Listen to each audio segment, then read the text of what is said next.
Around the World in 80 Days by Jules Verne. Chapter 16, in which Fix has not the appearance of knowing anything about the matter concerning him when they talk to him.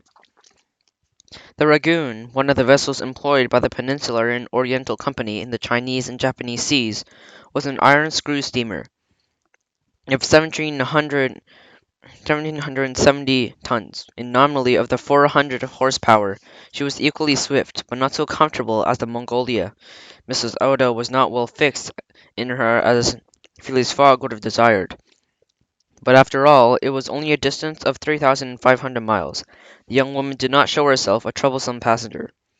During the first few days of the passage, Mrs. Oda became better acquainted with Phileas Fogg. On every occasion showed him the vilest gratitude. The phlegmatic gentleman listened to her, in least in appearance, with the most extreme indifference, not one tone of his voice or gesture betraying him in the slightest emotion. He saw that she was wanting in nothing. In certain hours he came regularly, if not to talk with her, and at least to listen to her.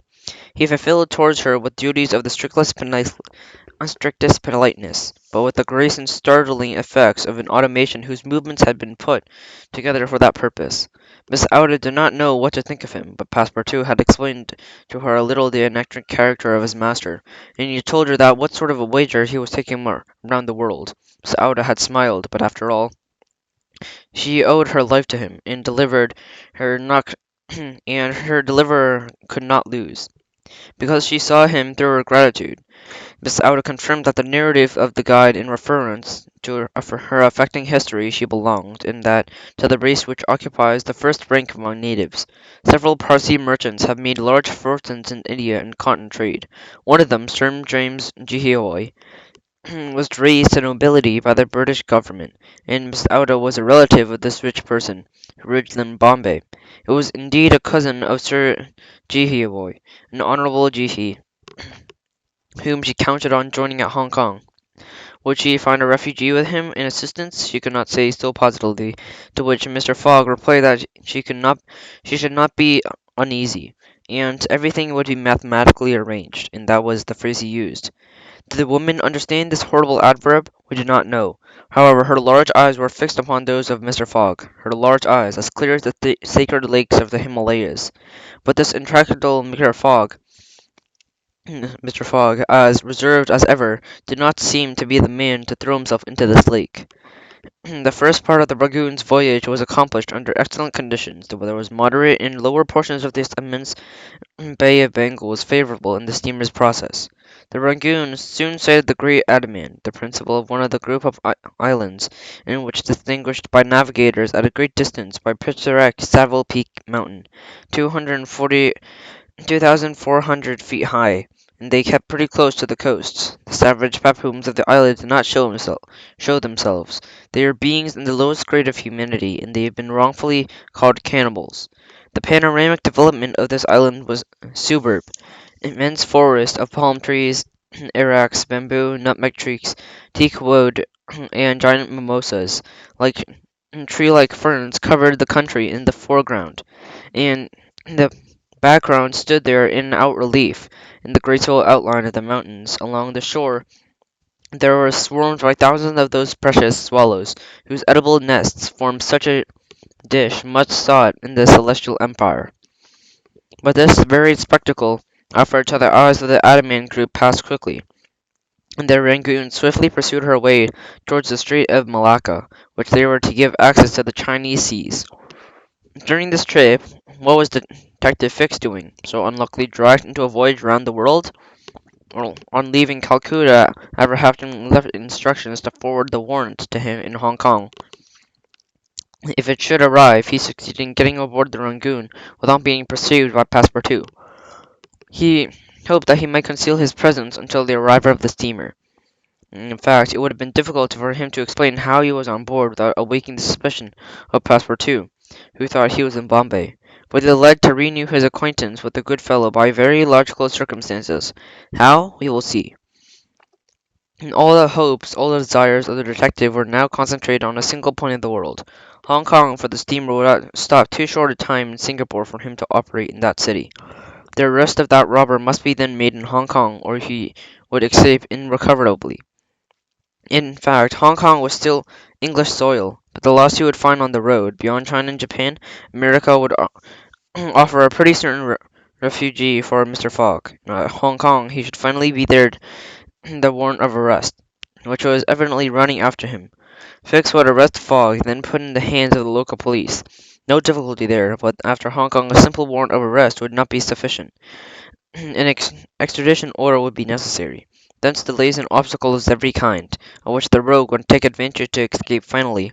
As he failed at Hong Kong, it would be not, if not impossible, at the least very difficult to attempt it again with any chance of success. Then, repeated Fix, during the long hours that he passed in his cabin, then either the warrant will be at Hong Kong, then I'll arrest my man, or it will not be there, and by this time I must, at all hazards, delay his departure. I failed at Bombay, I failed Calcutta, and if I miss Hong Kong, I shall lose my reputation. Cost what it may, I must succeed.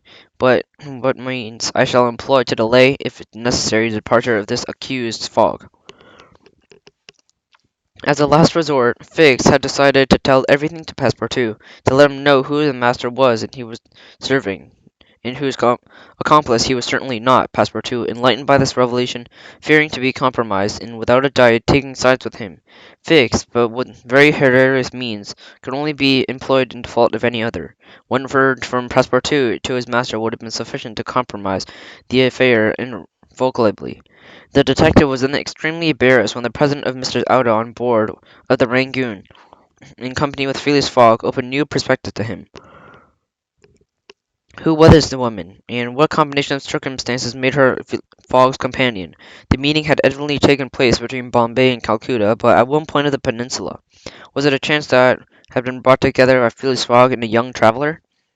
Had not his journey across India, on the contrary, being undertaken by this gentleman, in aim of joining this charming person? For she was charming, and Fix had a good view of her in the audience hall of Calcutta Tribunal. It may have been comprehended to what point the detective would be entangled. He asked himself if there was not a criminal abduction in his favour. Yes, that must be it. This idea that once fastened his mind of Fix. He recognized all the advantages that he could get from this circumstance. Whether this young woman was married or not, there was an abduction, and it was possible to put the ravisher in such embarrassment in Hong Kong that he could not extricate himself by paying the money. It was not necessary to wait the arrival of the Rangoon at Hong Kong. This Fogg had a detestable habit of jumping from one vessel into another. Before the affair was entered upon, he might be far enough off. The important thing was to warn the English authorities and to signal the Rangoon before our arrival. And now nothing would be easier to accomplish, as the steamer would put in at Singapore, which is connected with the Chinese coast by a telegraph line. But before acting, and to be more certain, Fix determined to question Passepartout, and he knew it not to be very difficult to start the young man talking, and he decided to throw off the incognito that he managed and maintained under that time. Now there was no time to lose. On October 30th, the next day, the Rangoon would drop anchor at Singapore. This very day, October 30th, Fix, leaving his cabin, went up upon the deck, and with his intentions of meeting Passepartout first. With the signs of great surprise, Passepartout was walking in the forward part of the vessel, when the detective rushed towards, exclaiming, "Is this you on the Rangoon?" "Mr. Fix aboard," replied Passepartout, very much surprised, recognizing his own acquaintance from Mongolia. "What? I left you at Bombay, and I meeting you on the road to Hong Kong. Are you making this tour of the world?" "No, no," replied Fix. "I expect to stop at Hong Kong at least for a few days." "Ah," said Passepartout, who seemed astonished for a moment. "Why have you not seen you aboard since we left the Calcutta? Indeed, I was sick, a little sickness. I remained down in my cabin. I did not get along as well as the Bay of Bengal in the Indian Ocean. As for your Master Phileas Fogg, is in perfect health, as punctual as his diary. Not one day behind. Ah, Monsieur Fix, you do not know it, but we have a young lady with us also."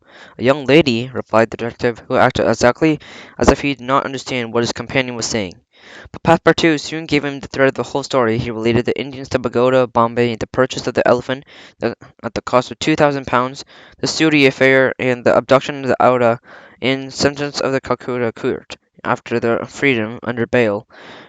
Fix, who knew the last portion of the incident, did not seem to know any of them, and the Passepartout gave himself up to the pleasure of telling his adventure to a hearer who showed so much interest. But, asked Fix, at the end of the story, does your master intend taking his young woman to Europe? Not at all, Monsieur Fix, not at all. We're simply going to put her in charge of one of her relatives, a rich merchant of Hong Kong. Nothing to be done there, said the detective to himself, concealing his disappointment. Take a glass of gin, Passepartout. With pleasure, Monsieur Fix. It is the least that we should drink to our meeting aboard the Rangoon.